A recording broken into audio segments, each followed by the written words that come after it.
नमस्कार साथियों, मैं संयम जैन नई ताज़ा न्यूज़ में आपका स्वागत करता हूं। आज हम मौजूद हैं आधार मल्टी स्पेशलिटी हॉस्पिटल के अंदर। हमारे साथ मौजूद हैं डॉक्टर दीपक तायल। डॉक्टर दीपक तायल आज हमसे बात करेंगे सीओपीडी के बारे में। सीओपीडी एक ऐसी बीमारी है जो लंग्स से जुड़ी हुई है, जिसके अंदर सांस लेने में तकलीफ होती है और अगर ये ज़्यादा गंभीर हो जाए तो सांस लेने की तकलीफ की वजह से मरीज की मौत भी हो सकती है। तो इस बीमारी के बारे में हम जानना चाहेंगे कि किस तरीके से बीमारी होती है, इसके क्या लक्षण हैं, इसके क्या बचाव और क्या इलाज हो सकते हैं।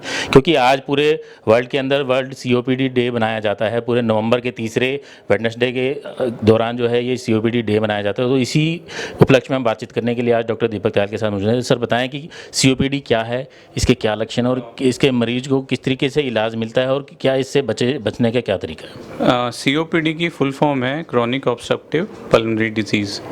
बेसिकली सीओपीडी के बहुत सारे कॉजेज़ होते हैं, लेकिन मेनली हम अगर इसके दो मेन कॉजेज़ जो आज के टाइम में सिनेरियो में हम देखते हैं, स्मोकिंग। अब स्मोकिंग किसी भी फॉर्म में हो, या तो वो बीड़ी, हुक्का, या फिर हम जो चूल्हा स्मोकर, जैसे घर में आजकल गांव में मेनली फीमेल्स खाना बनाती हैं चूल्हे पे, तो उसका जो धुआं जाता है। और दूसरा है पोल्यूशन। पोल्यूशन आज के कंटेक्स्ट में काफ़ी इम्पोर्टेंट है, क्योंकि हम देख रहे हैं कि हर साल एक ट्रेडिशन सा हो गया है कि दिवाली के आसपास जो आउटडोर या इंडोर पोल्यूशन बहुत ज़्यादा रहता है, और एक हम गैस चैम्बर में एक तरह से लोग हम कहते हैं कि हम एक अपनी सांस ले रहे हैं। तो जो हम सांस ले रहे हैं, अगर वो एयर ही साफ़ नहीं है तो आपके लंग्स में कहीं ना कहीं जो पोल्यूटेंट्स हैं वो कुछ तो आपका डैमेज करेंगे, जिससे कि काफ़ी हद तक यंग जो भी पेशेंट्स हैं वो भी अब आ रहे हैं सीओपीडी के साथ। पहले मोस्टली पेशेंट्स को हम कहते थे कि 40 साल के बाद जो एज है उसमें आपको सीओपीडी देखने को मिलता है, लेकिन अब कुछ हद तक हम may be due to air pollution हम इसको थोड़ा सा एज जो है अब वो 30s में भी हम ऐसे पेशेंट देख रहे हैं जिनको पहले कभी सांस की तकलीफ़ नहीं थी, लेकिन अब ड्यू टू पोल्यूशन और जो भी दूसरे फैक्टर्स हैं उनसे अब इन ऐसे पेशेंट्स को सांस की तकलीफ़ हो रही है।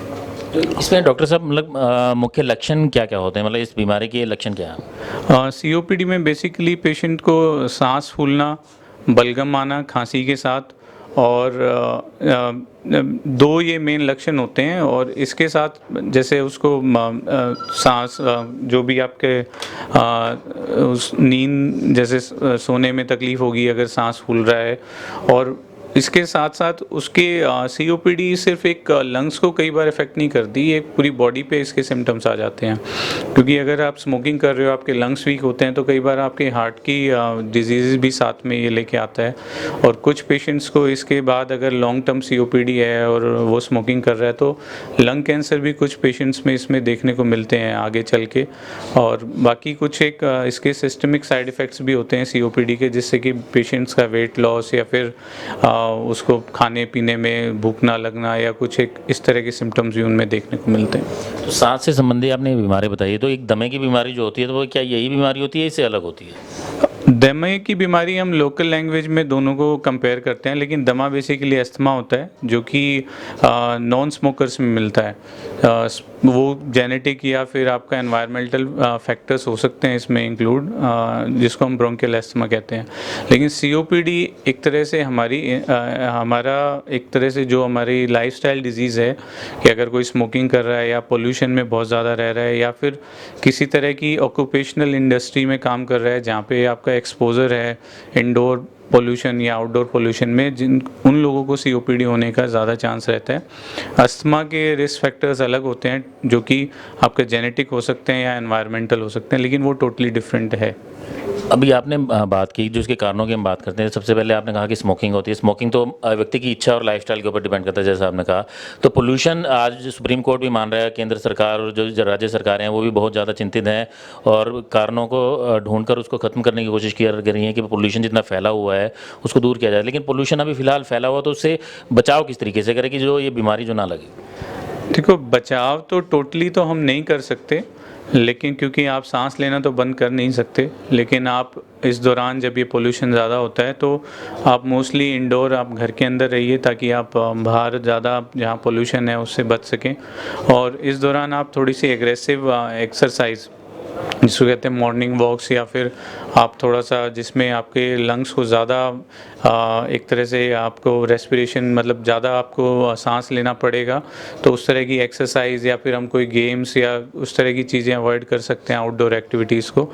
और बाकी आप जितना मतलब अपने आसपास जो भी है प्लांट्स या फिर अपना एनवायरनमेंट और ज़्यादा बेटर कर सकते हैं, वही प्रिकॉशन रख सकते हैं। एयर प्यूरीफायर्स का कुछ एक इसमें रोल है कि अगर आप एक कमरे के अंदर ही रह के अपना एयर प्यूरीफायर लगाते हैं, खासकर जो कि बच्चे या बूढ़े हैं जिनके लंग्स थोड़े से वैसे ही वीक होते हैं, या फिर खासकर वो पेशेंट जिनको ऑलरेडी सीओपीडी या अस्थमा की प्रॉब्लम है, तो वो पेशेंट्स एयर प्यूरीफायर का रूल मतलब यूज़ कर सकते हैं। कुछ हद तक कुछ उनको फ़ायदा कर सकता है।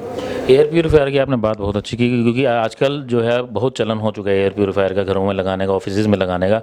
तो इसका एक इसी चीज़ को लेकर एक सवाल उठता है कि क्या एयर प्यूरीफायर अगर हम ज़्यादा यूज़ करते हैं तो क्या हमें उसकी आदत हो जाएगी, फिर हम जैसे ही बाहर निकलेंगे पोल्यूटेड जो हमें एनवायरनमेंट मिलेगा तो उससे हम जल्दी बीमार नहीं होंगे? ऐसा तो नहीं है, लेकिन आप ये स्पेशली उनको हेल्प करेगा जो ऑलरेडी जिनको सीओपीडी या अस्थमा की प्रॉब्लम है, उनको ये हेल्प इसलिए करेगा अगर वो इतने पोल्यूशन में भी रहते हैं तो दोबारा से उनको एक अस्थमा अटैक या सीओपीडी अटैक आ सकता है, जिससे उनका इमरजेंसी विजिट या हॉस्पिटलाइजेशन बढ़ सकता है। तो उन पेशेंट्स के लिए थोड़ा हेल्पफुल है, जो अदरवाइज़ बाकी लोगों के लिए इतना हेल्पफुल नहीं रहेगा, क्योंकि कहीं ना कहीं उन्हें तो आउटडोर एक्टिविटी या काम के लिए या बाकी चीज़ों के लिए निकलना ही पड़ेगा। तो बट ये है कि कुछ कुछ हद तक भी अगर वो हेल्प करता है तो एक स्पेसिफिक पॉपुलेशन के लिए ही वो हेल्पफुल है। फेस मास्क कितना इसमें यूज़फुल हो सकता है? Face mask, normal face mask तो इसमें हेल्पफुल इतना नहीं होता है, क्योंकि उसमें से मेनली आपके PM 2.5 तो उससे पास कर जाता है। तो आप N95 थोड़ा बहुत इसमें हेल्पफुल रहता है, लेकिन अब वो भी आप कितना टाइम लगा सकते हो वो एक इशू है। बट हाँ, N95 मास्क हेल्प करता है इसको प्रिवेंट करने में। डॉक्टर साहब, ये बात हुई कि कारण क्या होते हैं उसे और क्या लक्षण होते हैं। अभी अगर किसी को सीओपीडी अगर हो जाता है और उसको अगर अटैक आता है या कोई दिक्कत होती है, तो वो प्राथमिक उपचार क्या ले सकता है और उसके बाद जो है उसको हॉस्पिटल आने की ज़रूरत कब पड़ती है? पहली बात तो सीओपीडी अगर किसी को सेल्फ डायग्नोसिस करना बड़ा मुश्किल रहता है, क्योंकि मोस्टली जो स्मोकर्स होते हैं वो कभी इस बात को मानने को तैयार नहीं होते कि ये हमारी बीमारी स्मोकिंग रिलेटेड है। तो उन्हें जब भी लगता है कि सांस फूल रहा है या खांसी बहुत ज़्यादा है, तो उन्हें एक बार हॉस्पिटल में अपने जो भी आपके फिजिशियन हैं उनसे एक बार मिल के अपनी बीमारी का पता लगाना चाहिए कि सीओपीडी उनको है कि नहीं है, जिसमें हम बाकी एक्सरे और पल्मोनरी फंक्शन टेस्ट वगैरह सब करके देखते हैं कि सीओपीडी है कि नहीं। और मेनली तो इसमें स्मोकिंग हम उनको बंद करने की राय देते हैं कि स्मोकिंग जितना जल्दी बंद करेंगे उतना जल्दी इस बीमारी से उनके सिम्टम्स कम हो पाएंगे। और साथ में फिर उसके अलावा तो ट्रीटमेंट कुछ मेनली इनहेलर्स जो इसमें काम करते हैं, तो इनहेलर्स का रोल है। तो इनहेलर्स हम प्रिस्क्राइब करते हैं सीओपीडी पेशेंट्स को टैबलेट्स के साथ, जिससे कि उनका ये सिम्टम्स सारे रिजॉल्व हो जाते हैं। तो आपको क्या लगता है कि जब कोई नॉर्मल अगर आदमी है, स्मोकिंग नहीं कर रहा है, लेकिन पोल्यूशन की वजह से अगर उसको ये दिक्कत हो सकती है, तो वो कैसे पता लगाए कि जो नॉर्मल अगर सांस किसी का अगर फूल रहा है कि वो सीओपीडी की तरफ जा रहा है या सीओपीडी से हो चुका है? बेसिकली तो फिर वो एक पैटर्न बनता है कि अगर उसको लगता है कि उसकी खांसी 2-3 महीने से है, नहीं जा रही, और सांस फूलने लगा है, और एक तरह से वीजिंग साउंड्स हैं कि आपकी छाती एक आपको लगता है कि टाइटनेस है, वीजिंग साउंड्स हैं, और बाकी आप वो नॉर्मल दवाइयाँ जैसे ले रहा है, कफ सिरप है, वो सब इफ़ेक्टिव नहीं है, तो उसके बाद हमें एक बार कुछ उनके टेस्ट कराने पड़ते हैं, जिसमें PFT और एक्सरे और वो सब हैं, क्लिनिकल हिस्ट्री। तो उन सब के बिहाफ पे वी कैन असेस कि अभी सीओपीडी के सिम्टम्स हैं कि नहीं। तो सीओपीडी एक क्रॉनिकल डिजीज़ है जिसको अगर हो जाए तो उसको हम पीछे मतलब नहीं लेके जा सकते हैं, जो हमारे लंग्स है उसको ठीक नहीं किया जा सकता, तो उसको किस हद तक जो है बचा के रखा जा सकता है, और अगर सीओपीडी अगर हो जाता है तो उसमें कितना खतरा मरीज को रहता है? देखिए, सीओपीडी आज के डे में अगर हम बात करें तो हार्ट डिजीज़ के बाद सेकंड मोस्ट डेडलीस्ट डिजीज़ है कि आपका जैसे हार्ट अटैक जो हम कह रहे हैं कि जो आजकल यंग पॉपुलेशन में मिल रहा है, तो ऐसे ही COPD second most common cause है हॉस्पिटल मोर्टेलिटी का all over the world and India also.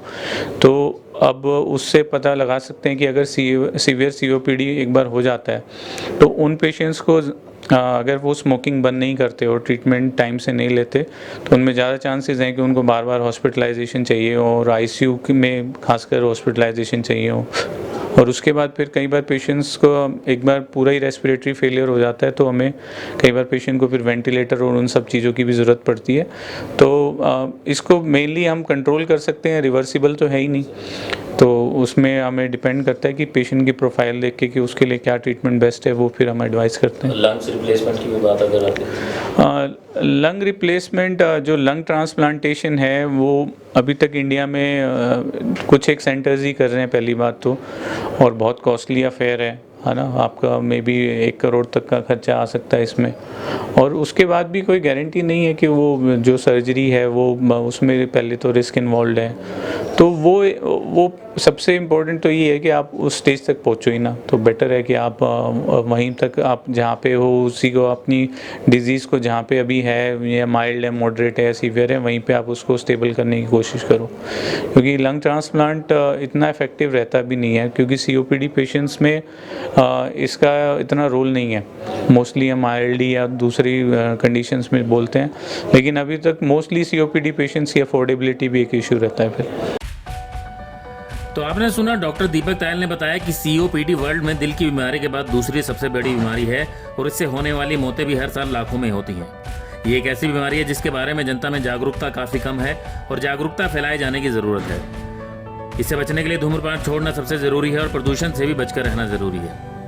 ऐसे ही जानकारी पर एक वीडियो और लेटेस्ट न्यूज़ वीडियो देखने के लिए हमारे नई ताज़ा न्यूज़ नेटवर्क चैनल को लाइक करें, सब्सक्राइब करें और वीडियो को शेयर करते रहें। लेटेस्ट वीडियोस के लिए सब्सक्राइब करें हमारा चैनल नई ताज़ा न्यूज़ और दबाएं बेल आइकॉन ताकि आप मिस ना करें कोई भी अपडेट।